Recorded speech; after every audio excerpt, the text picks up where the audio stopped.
be announcing, Canada will be announcing about $900 million of support for medium-term military support. When I say medium-term, in the coming months.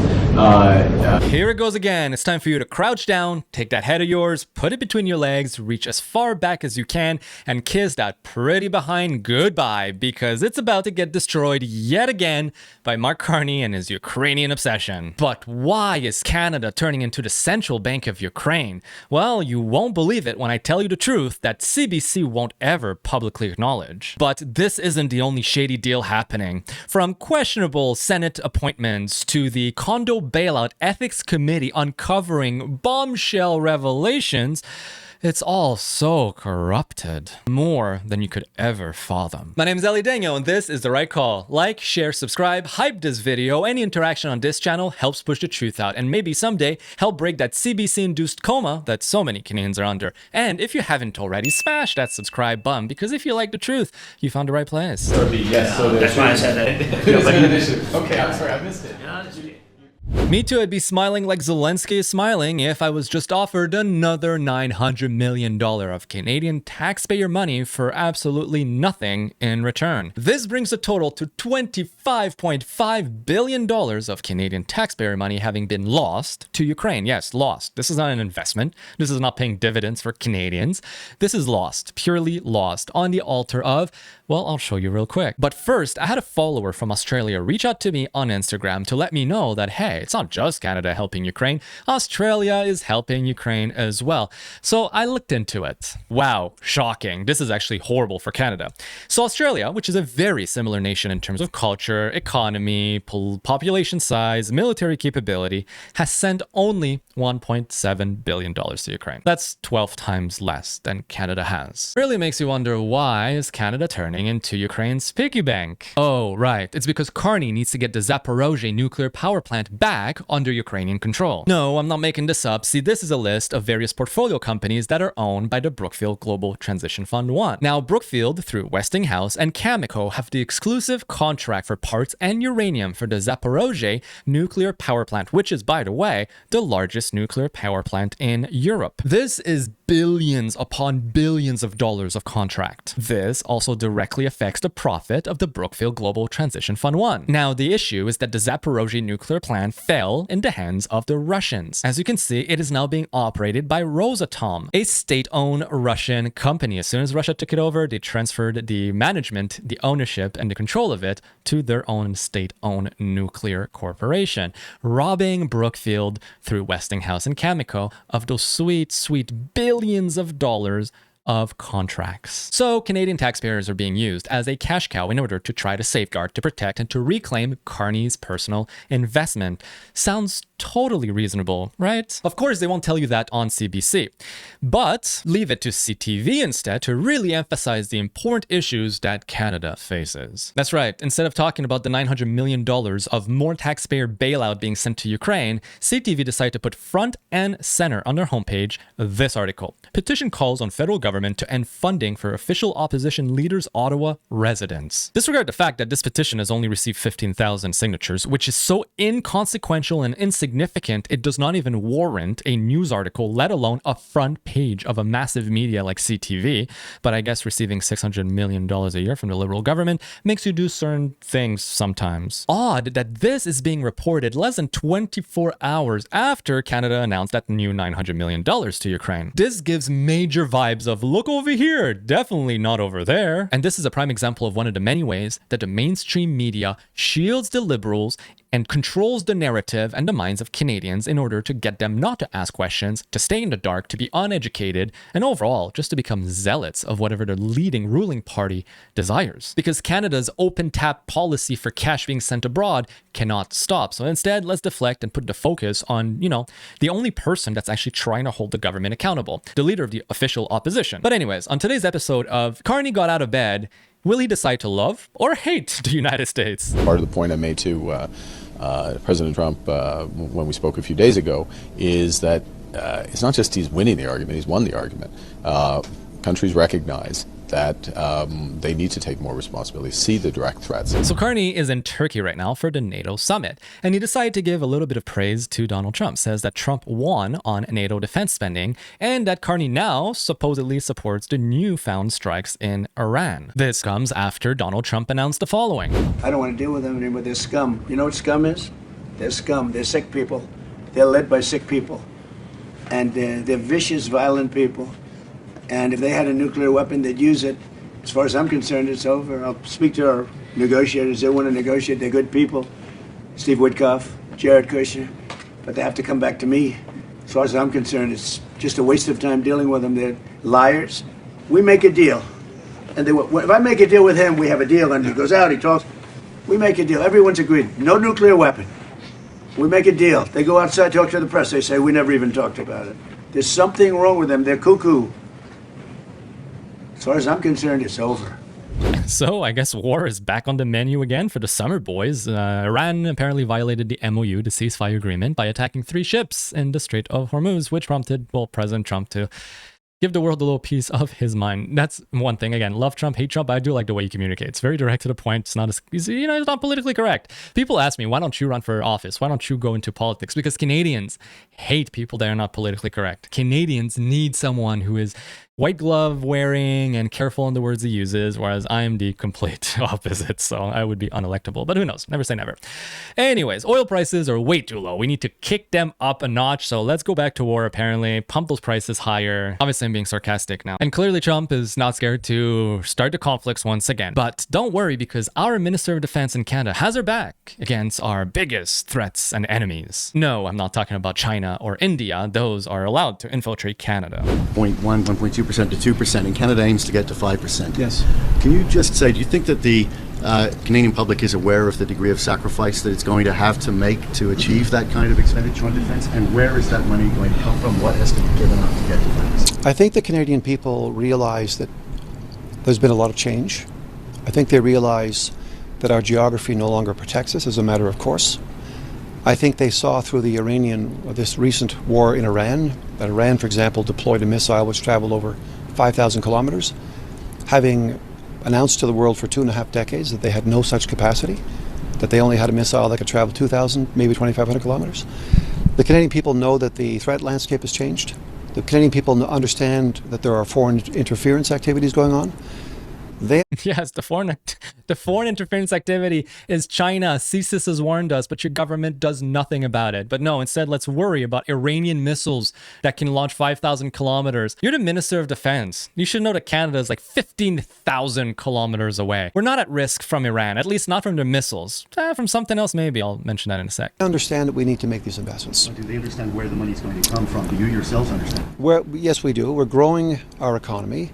We're making major investments in the defense sector to generate more wealth, create more jobs, and provide the resources we need to accomplish this goal. And we're well on our way. I mean, we have done things in the last 12 months which I think the Canadian people are very supportive of. I think they saw... What have you done over the last 12 months? Whether it's in defense or in the economy, aside from passing new laws to spy on us and criminalizing speech, I'm not too sure, and indebting us some more. What do Canadians support in this? Let's just keep the slogans. Let's keep the slogans going, guys. It works. It works. We need more. The announcement yesterday for the submarine choice, and I think they said that's a very positive thing for Canada's security and sovereignty. And they're with us.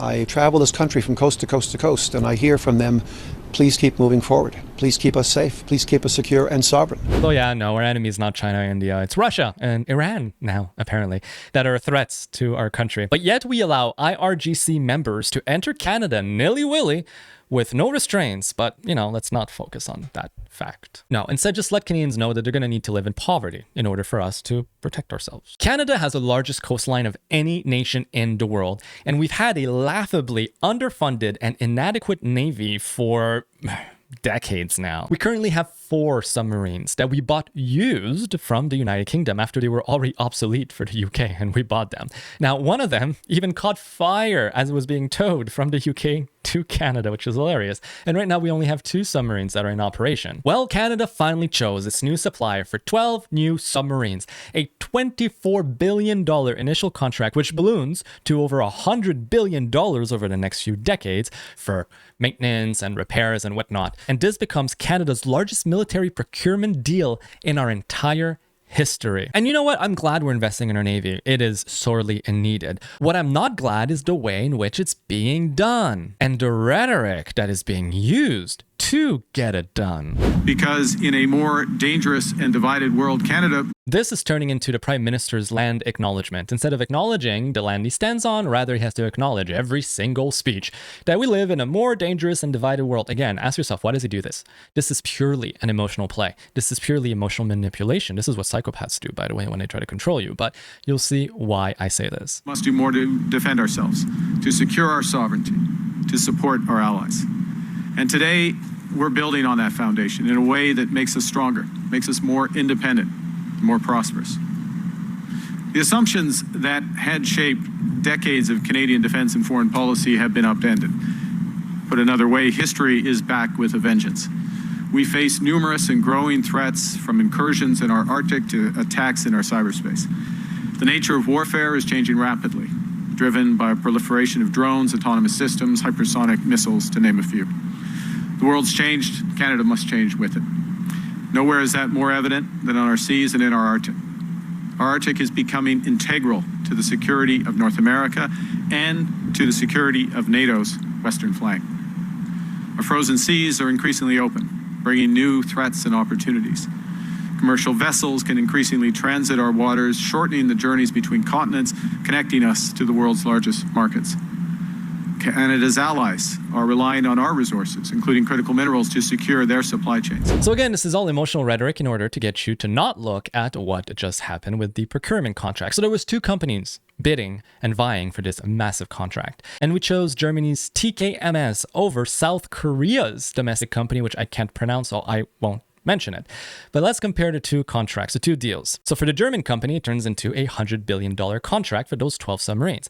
All those submarines will be built in Germany. So all of our money, our $100 billion, will depart Canada and go into the Germans' pockets. Obviously, the Chancellor of Germany celebrated this as a great news for their economy. Good for them. Meanwhile, South Korea offered a $70 billion trade and investment deal in Canada in return to get the contract, plus guaranteed 25,000 Canadian jobs annually until 2044. Meanwhile, Germany offered none of this. So at least on the economic front, it seems like the South Korean deal would have been a better thing. But of course, he chose his European partner. The same week that Carney publicly said that Canada belongs with Europe and not America. The same week that the USMCA deal was not renewed. The same week that China tariffed our Canadian farmers. Germany won. And now Canada pays the bill. Now, closer to home, Carney decided to scrap the 2016 nonpartisan rule for Senate picks, and then promptly appointed 4 new senators to our upper chamber. Amongst them is a Conservative MP. Yeah, that's right. Another MP from the Conservative is technically somewhat, in a way, crossing the floor, or maybe crossing the chambers. I don't know how to call it, but Richard Martel from the Saguenay region in Quebec will become a senator appointed by the Liberals to caucus with the Liberals. Great. So now we're going to have a by-election in the Saguenay region. It so happens to also be the region where there is a military base with those fighter jets right next to it. Oh God, here it goes. He also appointed 3 other individuals, 2 of them which are kind of inconsequential. We got Dr. Ronnie Wallet, a cancer researcher from New Brunswick, and Gita Tucker, a chartered professional accountant from Manitoba. I wonder if she's going to use her experience to look at her budget and realize just how much we are being bamboozled. But the real attention, the real star of the show being appointed to the Senate is Tom Pitfield, you know, Carney's principal secretary and a senior liberal strategist, who just so happened to also previously work in China for the Canada-China Business Council. This does not seem like any infiltration whatsoever of our upper house. Keep your eyes on Russia and Iran with their hypersonic missiles who can't reach Canada. No. Who cares about infiltration within our country at all? But don't worry, because Carney is promising us that this was pure purely based on merit, of course, and not an appointment for his most loyal supporters. Is Tom Pitfield's appointment to the Senate a reward for helping you win the election? Absolutely not. Tom Pitfield is an entrepreneur. He's a philanthropist. He's got deep technological knowledge about technology, and particularly with respect to the last aspect, it's we look at the Senate as a whole and what the competencies are, and obviously familiarity with government, familiar with legislative process. These other things are helpful, but we want some core competencies in there as well, and where the Senate is more deficient and there's people who are willing to serve, I'm very pleased that they are. Well, that settles it. No need to look deeper into this. Let's just all move along. Surely, if you're going for domain experts, you wouldn't be appointing a longtime Liberal insider who was part of a basic analytics firm that also helped you win the election. Oh, and that is also married to Liberal MP Anna Gainey. I'm sure that's nothing. The worst part is, these appointments, they're for life. A house of sober second thoughts is turning into a house of Liberal rubber stamps. We already have a parliament that is gangrened with Liberal insiders in every strata of it, and that prevents any sort of accountability, any sorts of opposition, any sorts of ensuring corruption stops. And nowhere is it better exemplified than in the Ethics Committee of the House of Commons, because right now they were having a hearing on that condo developer bailout coming out of Vancouver. The one where it's taking your tax money and making sure to prop up all those rich developer friends. But wait, it's so much worse because they've uncovered something. And right as they uncovered it, Liberals used their majority in the committee to shut it down. That's right, the committee shut down. It's over.